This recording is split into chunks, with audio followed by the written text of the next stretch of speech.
महाराज जी शंका ये है कि जैसे जाप करते हैं 2-2 3-3 बार, पर आंख भी बंद कर ली, मतलब क्रिया, शरीर की क्रिया भी कर ली, मन वचन की भी कर लेते हैं, पर मन क्यों नहीं बस में रहता? कोई जाप कर रहे हैं, कहीं भाग रहा है, 9 बार नमोकार मंत्र में भी नहीं टिकता। नमोकार मंत्र जब हम पढ़ते हैं हाँ जी तो उसको पढ़ने के अलग अलग तरीके होते हैं। जी। जब यदि हमारा बहुत मन चंचल है हाँ तो उस समय हमें नमोकार मंत्र बैखरी जाप करना चाहिए। 4 प्रकार से जाप होती है। हाँ जी बैखरी जाप, उपांशु जाप, मानस जाप और सूक्ष्म जाप। जी। ये 4 प्रकार के तरीके होते हैं। जिस किसी का बहुत अति चंचल मन है, मन यहाँ वहाँ भाग रहा है, तो उसे सबसे पहले बैखरी जाप करना चाहिए। बैखरी मतलब बिखरना। बोल बोल के जाप कीजिए। अच्छा।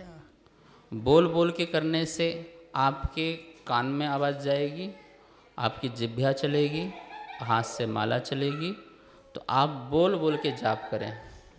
जब आपका ये अभ्यास हो जाए कि हाँ अब बैखरी जाप मेरी अच्छी होने लगी है, जी। तो फिर उसके बाद आप उपांशु जाप कीजिए। माला हाथ में नहीं होगी, हाथ से गिनना भी नहीं होगा, आपके ओंठ चलेंगे और जीभ चलेगी, इस प्रकार से। ठीक है ना? वो कौन सी जाप होगी आपकी? उपांशु। उपांशु जाप होगी।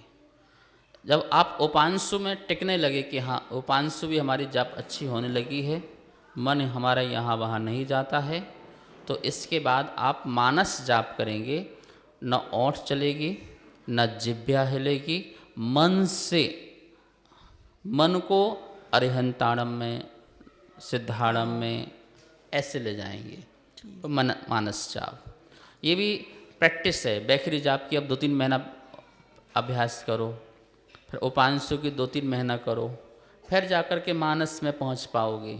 ठीक है ना? मानस जाप होने के बाद जब मानस में आप पहुंच चुके हैं तो फिर है सूक्ष्म जाप। बैखरी जाप से आपको 25% लाभ मिलेगा, 75% का नुकसान है। अच्छा। उपांशु जाप से आपको 50% का लाभ है, 50% का नुकसान है। मानस जाप से आपको 75% का लाभ है, 25% का नुकसान है। और सूक्ष्म लाभ से 100% आपको फायदा है, 100% लाभ मिलता है। सूक्ष्म जाप में क्या होता है? सूक्ष्म निर्विकल्प की दशा में होता है। वो शायद आपको ना हो सके, वो निर्विकल्प दशा में होता है। मन को भी शांत करके जाप होती है। जी। जैसे हम आपको अभ्यास कराते हैं, एक बार हम बोलेंगे, दोबारा आप बोलना। ठीक है? नमो अरिहंताणम, नमो अरिहंताणम, नमो सिद्धाणम, नमो सिद्धाणम, नमो ऐरियाणम, नमो ऐरियाणम, नमो वज्रायाणम, नमो वज्रायाणम, नमो लोये सव्य साहुणम।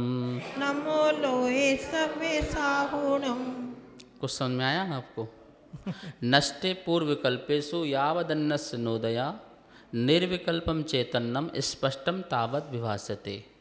एक विकल्प समाप्त हुआ, दूसरा विकल्प अभी नहीं आया। अच्छा जी। नमो अरिहंताणम बोलने का विकल्प पूरा हो गया और नमो सिद्धाणम बोलने का विकल्प अभी नहीं आया। जो बीच में हमने 2-5 सेकंड को गैप दिया, उसमें जो हमने शांति, चुपचाप बैठे, मौन बैठे, बिल्कुल निर्विकल्प हो गए, उसे सूक्ष्म जाप कहते हैं। उसे कहते हैं सूक्ष्म। गैप आया, गैप में बिल्कुल कोई विकल्प नहीं, कोई विकल्प नहीं, फिर विकल्प आया तो नमो सिद्धाणम। ऐसे मानस में से नमो अरिहंताणम मन में बोला, नमो सिद्धाणम बोलने का विकल्प नहीं आया, फिर नमो सिद्धाणम बोला, फिर नमो आयरियणम बोलने का विकल्प नहीं आया। जो बीच में 2, 5, 10 सेकेंड का हम गैप दे रहे हैं और शांति रख रहे हैं, चुप बैठ रहे हैं, मौन हो रहे हैं, वो बीच का जो स्थान है वो हमारा सूक्ष्म निर्विकल्पम चेतनम स्पष्टम तावद विभासते। उस समय हमारी निर्विकल्प दशा होती है मंत्र के माध्यम से भी, तो उस समय 100% लाभ मिलता है। तो इस प्रकार से आप अभ्यास कीजिए। पहले आपका मन भाग रहा है, आंख बंद करने में मन भाग रहा है, तो आंख भी खोलिए, मुंह भी खोलिए, आपकी आवाज़ आपके कान में भी जाए और ये बाजू में बैठा हो तो उसको भी सुनाई दे। इतनी तेज़ में बोलना है तो वो आपकी बेखरी जाप होगी, वो बिखरने वाले जाप होगी। आप ऐसे जाप कीजिए, आपको थोड़ा सा चंचलता दूर होगी। जब आपकी चंचलता दूर हो तो फिर आप उपांशु करना, आपकी आवाज़ आपके कान तक जाए, दूसरे के मुंह न जाए। ओंठ ऐसे हिलें, जीभ हिले, बस, और कुछ नहीं। हाथ में माला भी नहीं और कुछ भी नहीं, उंगलियां भी नहीं चलेंगी, कुछ नहीं चलेगा।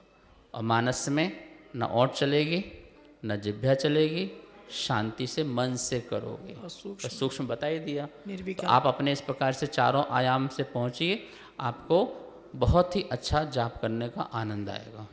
मैं जानना चाहती हूँ कि अग्नि कितने प्रकार की होती है? अग्नि शास्त्र में 3 प्रकार की बताई गई है। गारपत अग्नि, आवाहन अग्नि, और एक अग्नि जो है गारपत, आवाहन अग्नि और एक दक्षिण अग्नि, को 3 अग्नि आती हैं। हाँ, गारपत अग्नि, एक गारपत अग्नि तो हो गई, एक हवन वाली आवाहन अग्नि होती है, और एक अग्नि का नाम और है। 3 प्रकार की, नहीं वो अग्नि अलग है। 3 प्रकार की अग्नि होती है, और ये 3 प्रकार की अग्नि में 3 कुंड बनते हैं। क्या बनते हैं? आप देखो, तीर्थंकर कुंड बनता है, केवली कुंड बनता है, सामान्य केवली कुंड बनता है, इस प्रकार से कुंड बनते हैं। उनमें उन्हीं प्रकार की अग्नियों का आवाहन किया जाता है, ठीक है ना। जब विवाह करते हैं तो उसमें गारपत अग्नि आदि का आवाहन करते हैं, तो उसमें विवाह आदि के फेरे आदि होते हैं। हवन वाली अग्नि, उसका अलग आवाहन होता है, और जो विशेष अनुष्ठान वाली होती है उसकी अलग आवाहन होती है। तो इस प्रकार से 3 प्रकार की अग्नियों का आदिनाथ पुराण में आचार्य जिन स्वामी ने उसमें बताया है। कार्यक्रम अगमधारा के पुण्यार्जक थे श्री दिगंबर जैन मंदिर, लोधी कॉलोनी, दिल्ली।